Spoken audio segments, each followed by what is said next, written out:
Hello and welcome to a brand new year, 2025. Here we go. I'm extremely excited about the year. We have a lot of changes, a lot of enhancements, a lot of new plans for the podcast. But I want to do an intro around our first episode for the year, which was a masterclass I did with my dear friend Kempff around intentional career choices. It's a new year. Everybody might have new intentions. You might be looking to change the way you show up, your world of work, your job, how you feel. And in this podcast, we discuss all of that, the emotions around your job, the decisions you make around your job, and how to change all of this.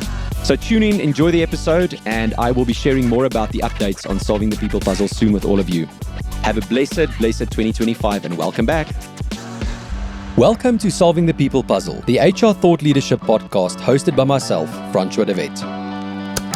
I love the topic that you chose for us for today's second masterclass. Yes. And initially when we had a discussion about topics for this year, I wasn't that excited about the topic until I heard what you had in mind for today. So let's dive right into it. Let's talk about intentional career choices today. Absolutely. Very excited, Paul. Yeah, I think, when I came with the idea, it was really driven by a passion of mine to give the audience something to think about. We said, how do we create these masterclasses that they're intentional, but that there's food for thoughts? And I think what a brilliant topic to discuss your career, because 70%, 60%, 80%, depending on who you are and where you are in your life and the decisions you make, you will be spending working. So brilliant topic to kick the year off. Everybody's fresh with new intentions, New Year's resolutions. I'm pretty sure if you're journaling or you're thinking about your life as a whole, that there's a sphere around your job, your vocation. So let's dive straight in. Interesting thing that I read. You will spend in your life 90,000 hours working. That's if you work 8 hours a day for 45 years.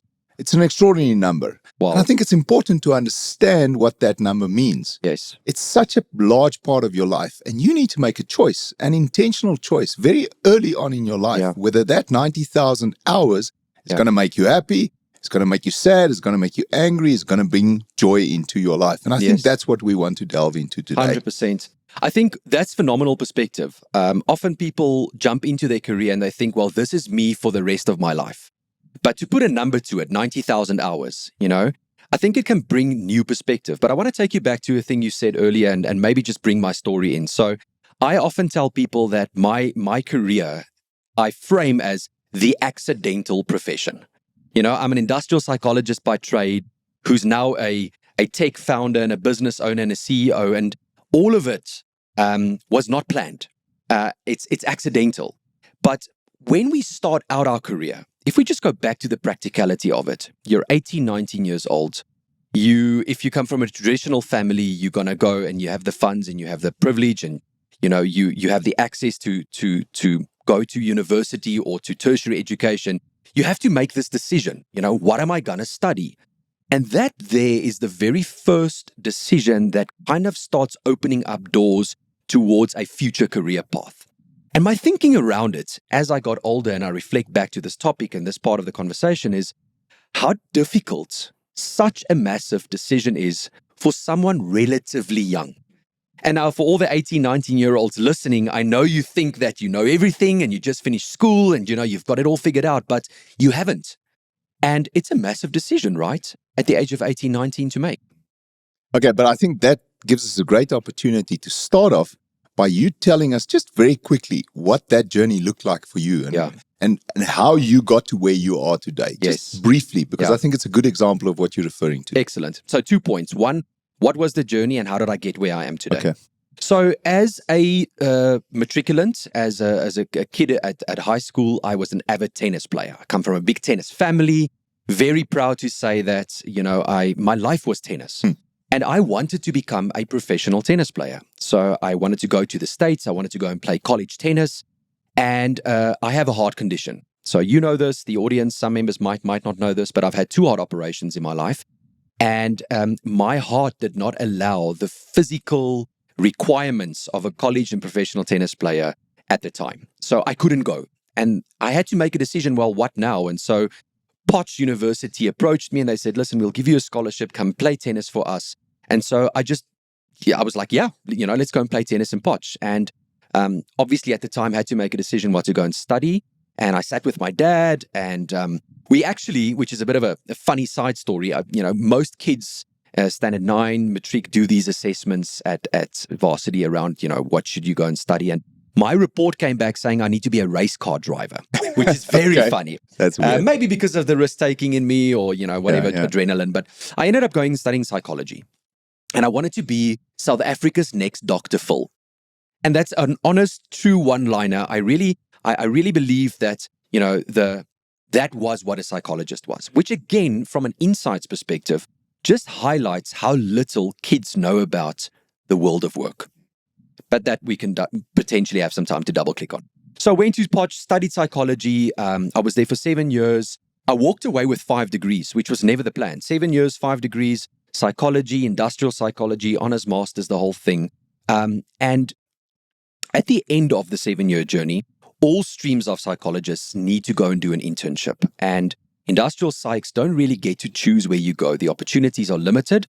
And so you're just very thankful where you end up. And so again, got an opportunity back in Pretoria at a consulting firm specializing in psychometric assessments. That's the season when you and I met. Yes. And to fast forward that, I did that for 5-6 years.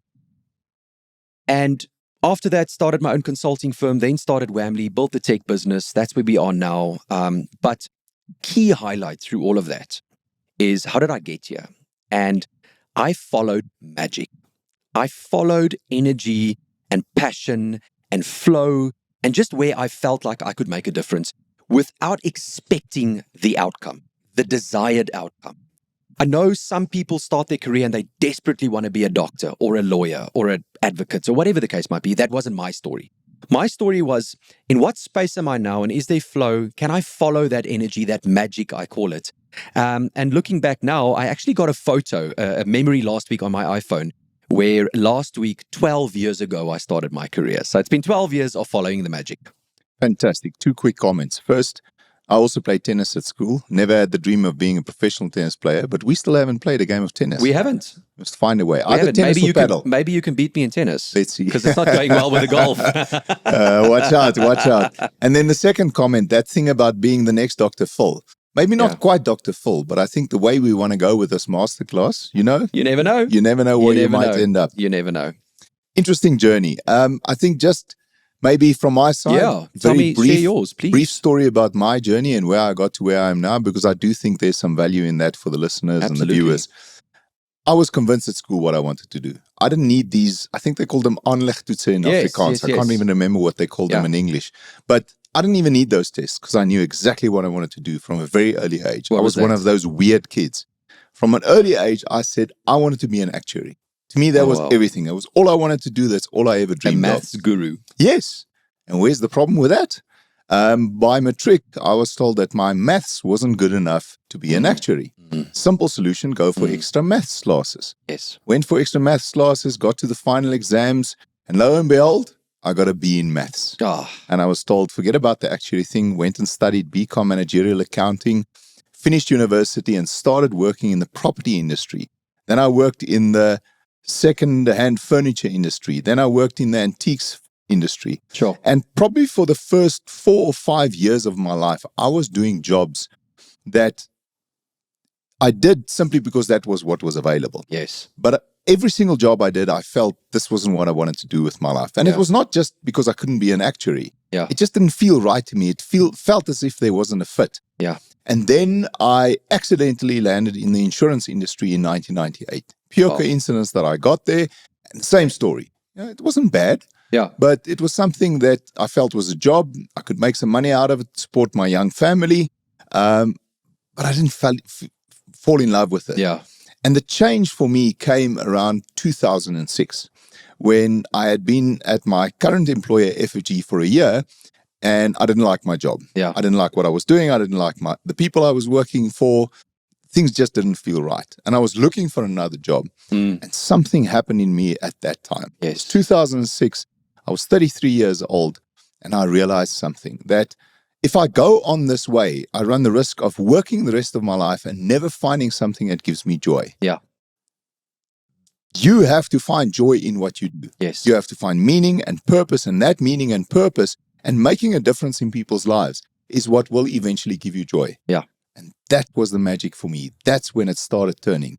And here I sit 19 years later, and I can honestly say with 100% certainty, I have massive joy in my work. Yes. Purpose.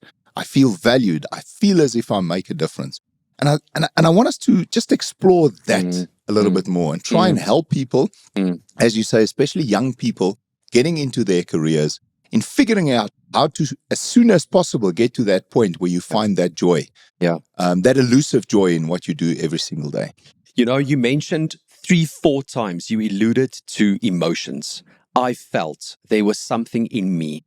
And I think that's such a key part, a key ingredient of this conversation is you will start out your career, whether it gets chosen for you, whether it's the only opportunity at hand, whether that's the only thing that you can afford or do to afford to take care of your young family. That's fine. You know, I always tell people I speak to around their jobs, wherever you are is wherever you need to be, but what is the emotion attached to that job? And if you aren't going to listen to that emotion, especially when it's repeating, and an easy example is, how do you feel on a Sunday afternoon? How do you feel on a Friday morning? Are you dreading your Sundays and can you not wait to get to the Friday? Those are small little flags and triggers in our lives from an emotional perspective that I think we need to grow awareness towards. Because at the end of the day, Paul, if you are spending 70% of your life in something that you're unhappy and there's no joy, there's no bliss, there's no passion, there's no purpose, I'm seriously challenging you to think about why. And a big part of this conversation is our own conditioning. So many people I engage with they think that this is just my reality and I cannot do anything about it.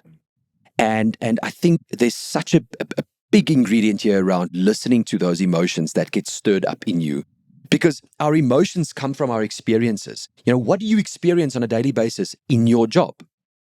And I'm sure we'll touch on this, but no one is under the illusion that for the rest of your life, for 100% of the time, you're going to be doing everything that you love. Of course not. It's impossible. Not. Yeah. There's something there that I want to ask you. Yes, I know a lot of people that can't wait for Friday afternoon. Yeah. That dread their Sunday afternoons. That dread going back to work. Is the answer find another job, or is there another answer? In my experience, I always thought the answer was find another job. And I think the point I was trying to make with my story is it's not necessarily the right answer for people listening. Yes. There's definitely something in figuring out what it is in your current job that will make that difference for you not to dread that Sunday afternoon. Yeah. You know, I recently had a conversation with someone young. They just entered their career. They got a job in the area that they studied. They spent 2 months in this job, and then they decided this is not for me. And the reason was the job is not in line with what I studied. The expectation is not the reality. And my advice to anybody who's in that scenario right there is to say, listen, did you give yourself enough time to fully explore and understand your context and your current world of work? Which brings me back to the comment around awareness, and I'm going to answer your question. I don't believe that the answer is I'm in the wrong job always. Unless you go and do the work, go and sit down, figure out what is it from this job that's making me unhappy. Is it my relationships? Is it my line manager? Is it the culture? Is it the actual daily activities associated with the expectations of the role? What are those things? Go and figure that out. It starts with the emotion, but the emotion is not the data point. The emotion is the outcome. What in the data can help you understand why I'm feeling like this? Am I dreading the Sunday because tomorrow morning will start in a toxic environment with animosity, unfairness, bullying, whatever the case might be? Because if it's an external organizational factor, it will be really hard unless you're in a position of power for one individual to influence that. And that's the harsh reality. Organizations have cultures and humans are part of that culture, but that's typically driven from leadership behavior. Unfortunately, that's the reality of org culture. So that's difficult to control. But if it is in your control around your mindset, if it's in your control around how you decide to show up, if it's in your conditioning around what you were taught and you actually believe around the world of work, there's some magic to go and work on yourself and then not necessarily have to change your role or your job. You read my mind. I was about to interrupt you when you were going through the reasons why you should possibly consider changing your job. Yeah. But I think the most important thing is how you show up, the attitude that you get to work with. Yes. If you haven't tried to fix that Yes. in the first place, Yes. maybe that's the place to start. And if you get that right, if you start figuring out the way you arrive, the way you pitch up for work, and you then find the external factors still not working, that's when you should potentially consider making a change. By all means. You know, Paul, around showing up, I've got quite a strong opinion around in what condition or in what mental space do you show up on a Monday? So let me give you a couple of practical examples. If your weekend is extremely hectic, right? It's one party after the other party, after the other braai, after the other activity, whatever your weekend is filled with. And that is a rush into Monday. You're starting a bit on the back foot. You're tired. You haven't given yourself time to reflect on a Sunday around what did you do? What are you going to do in the next week? So preparation is key around mindset. In what mental state am I arriving? In what physical state am I arriving? Did I sleep well? Am I prepared for the meeting I'm walking into? Do I know what my diary looks like? All of these small little micro factors, I believe, can help individuals get into a better mental space. Because you're either going to control your career or your career is going to control you. And I think, those are some small tips and tricks for the audience to think about. How do you show up on a Monday? Are you prepared? Did you sleep well? Are you ready? I've spoken a lot about joy and happiness in the workplace. A while ago, I did an episode. It was episode 15 of IWPK, where I took a whole episode to spend on these concepts of happiness, joy, and bliss, and the difference between the three. Yeah. Now, I'm quickly going to just read what the definitions were that I discussed in that episode. But I would love to hear just your ideas around these three concepts, how you view joy, happiness, and bliss, and maybe then just something about how that applies to the workplace. Yeah. So the definitions that I liked the most around these three words was, firstly, happiness is simply about positive emotions and life satisfaction. Joy is a feeling of great pleasure and happiness. And bliss is supreme happiness and utter joy. Yes. Now, purely based on those three definitions, I don't think it's happiness that we should be looking for in our workplace. I actually don't even think it's joy. I think the goal must be bliss. Yeah. Your view on these three words? Did you purposefully, in your design, your opinion of those definitions, did you build them in hierarchy? Yes. Okay, perfect. With happiness in the beginning, then joy, then bliss. Yeah. I think it would be naive of us to believe that our entire career and every day is one blissful moment. I think the foundation, exactly to your definition, I think the foundation of your opinion and your mindset of your career should be one of happiness. Your job should be a source and a contributing factor towards your overall happiness. If anybody listening right now goes, my job does not make me happy, stop, reflect, and seriously consider what we just spoke about in the previous part of the conversation. So I think that should be the baseline of your career. Like, my job really at Whamley makes me extremely happy. I love Mondays. And I take time on Friday afternoons to reflect back with the team and by myself on what we achieved during the week. Not necessarily achievements. What do we do? Where do we spend our time? So that's the baseline for me. What I do believe is to create those moments of bliss, because together with that, from a neurological perspective, there's those dopamine hits, those feel-good hormones that get released that refuel the unbelievable emotion of I'm achieving something, I'm getting somewhere, I'm making that impact, I'm contributing to someone's life, I'm changing the world if that's, part of your job. So my opinion would be definite seeking moments of bliss continually. If you find a role that you're in bliss all the time, geez, I mean, that must be utopia. I don't know if that exists. Yeah. I think it's a great point. It's exactly what I wanted. I often tell people how much I love my job, how much I love the company I work for, how much I love everything I do every single day. Yeah.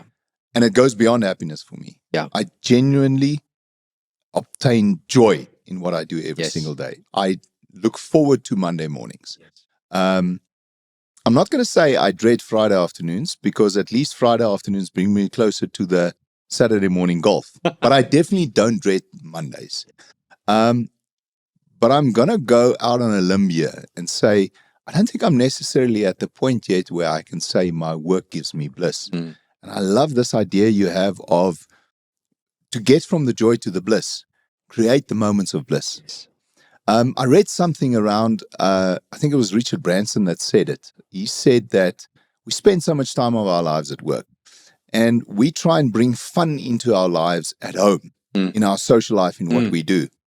Why shouldn't we bring a bit of fun into the workplace as well? And I think that might be the one missing ingredient I have in my life to go from joy, which is where I am in terms of my career, to bliss. You know, I'm a serious guy. I think you've gotten to know me as a serious guy, and I take my job very seriously. But I think that missing ingredient around fun is maybe something you can bring into the workplace to actually go from joy to bliss. I don't know what you think about that. Well, I think that's beautiful reflection. But again, I think everybody can define that for themselves. What do you need to get to that bliss moment? For me, it is getting on a stage, being in front of a mic, being in front of people, inspiring people, visiting a client yesterday, sitting, listening to their problems and coming up with a solution that I can see the light bulbs going on. And when I drive away, I genuinely felt like I am helping them change the way that they hire at the iStore, which is the client I was at yesterday. The other thing that you mentioned, Paul, which is extremely important, is this idea that I'm stuck.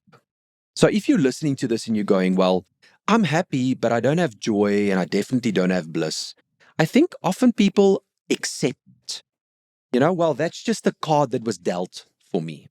And I want to challenge that thinking to go and say, listen, if you really set your mind to it, and it's not just a once-off thing, right? And we can hopefully in the future, other episodes, we can go into what do we do. But I mean, journaling, meditation, intention setting, surrounding yourself with the right people. Like, there are so many little hacks that actually work, the law of attraction, that can move you from point A, happy, to joy and to bliss. And so don't believe that you're stuck. Don't believe that this is just my fate. It's not. It can change. Love it. Another point, interesting statistic I read. I read that a third, 33% of all people in their first job quit within a year. Now, this was a statistic from the US. I don't have the numbers for South Africa. I'm going to assume it's fairly similar. Yeah. Here's my question. And I want to ask you this specifically because I think you have more experience of that whole HR world. Is it a good thing or is it a bad thing? And before you answer me, here's my view. Yeah. I think it's a bad thing simply because when I look at a CV of somebody I want to appoint, one of the first things I look at is their experience, and then the amount of time they spent in each job. And one thing that immediately puts me off is if I see somebody in the first 4 years that they were working, they had 7 jobs. Yes. It makes me question their dedication, their commitment. Do you feel the same? Is it something that you need to try and avoid at all costs? Or do you think there's value in saying, listen, I've been here 3 months, I've been here 6 months, this is not for me, I'm out of here. Yeah. Paul, I spoke about dopamine earlier, and without going too neurological now, the world we currently live in is one of instant gratification. By a flick of a button, I can order food, I can order clothes. I was in my car waiting for this episode to start on Timo, clicking on a couple of things that I want. The payment's off. I'm expecting in a couple of days. Like, this entire world is instant gratification, right? It's the conditioning of the surrounding and the environment we're in. And unfortunately, your career needs time, reflection, awareness, and dedication. And there's this dichotomy around, am I getting what I want immediately? In other words, is the reality exactly what I expected? And if not, I'm moving on. Now, without stereotyping, unfortunately, it's a generational conversation as well. This instant gratification, it is, this dedication conversation. So I believe it's a both and. Firstly, if you are starting out your career, it is as important to get into the way of the world of work as it is to excel in your actual job. What do I mean by that? When you start your career, you're going to have to pay tax for the first time. You're going to have to, IWPK speaks about finances in every episode. Finances, budgeting, getting used to getting up early, a routine, working off a calendar, listening to instructions, hitting deadlines. These are all world of work skills that regardless of the role you're in, you need to acquire. So if you're young and you're starting out your career and you're bouncing between roles 7 and 4 years, I don't question your dedication as much as I question your willingness to learn and to grow self-awareness. Because what I do advocate for is to get to a point where if you're unhappy, but you also know what you want, do it. Make that hard decision, resign, or find a side hustle, or start something. Follow that magic that we spoke about earlier. But don't do it because you're unhappy because you're not getting exactly what you want to early on. You're too in a hurry. You want the gratification too quickly. And unfortunately, Paul, together with looking at that CV around jumping around, you're not building depth.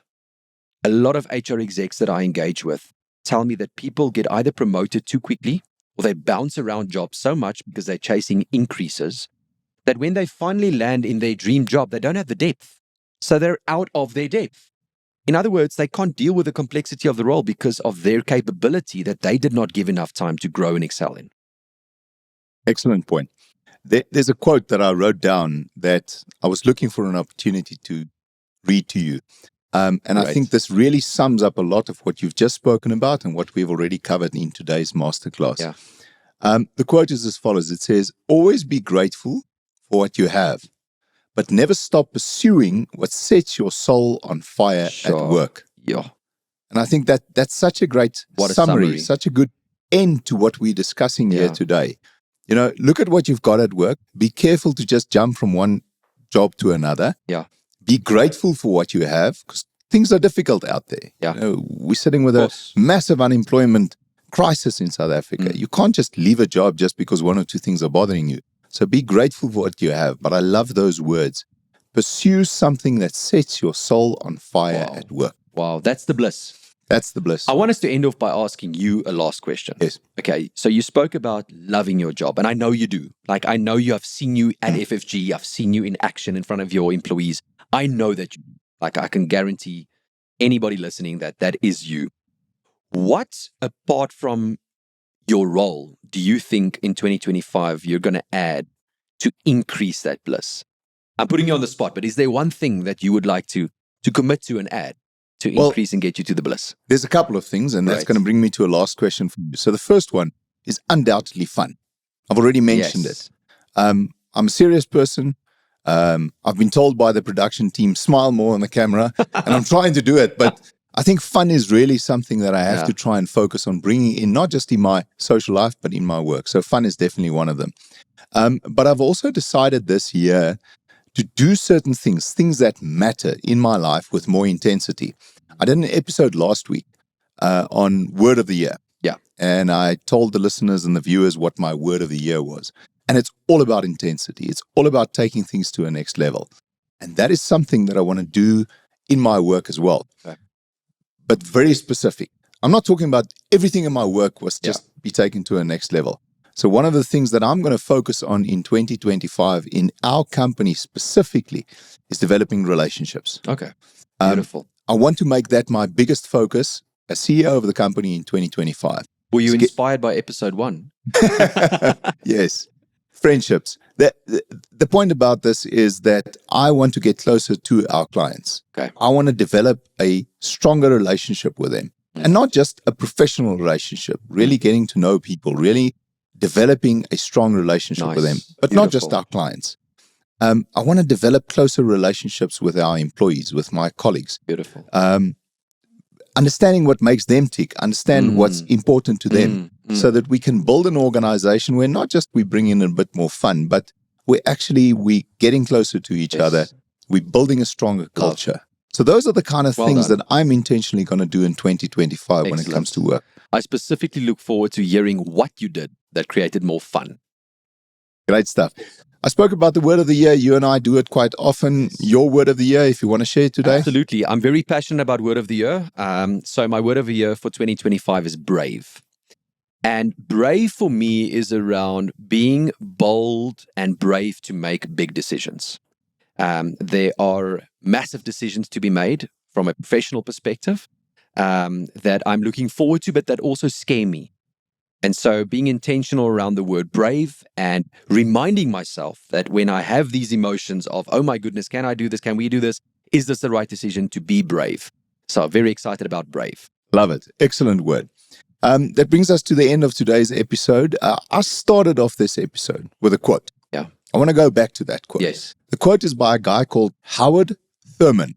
And he said, don't ask what the world needs. Ask what makes you come alive and then go do it. Because the world needs more people to come alive. It is my sincere hope today's episode, today's masterclass, has inspired some people out there. Yeah. Come alive in what they do. I love that. Let the world feel the weight of who you are and let them deal with it. John Eldridge. Love it. Fantastic. Thanks, Paul. It's been great. Thanks so much for listening to Solving the People Puzzle. If you enjoyed today's episode, can you please go and like, subscribe, and even leave us a 5-star rating? If you have any questions around how to create the ultimate end-to-end hiring solution, head over to whammy.io so that we can help you hire better people faster. Catch you next time.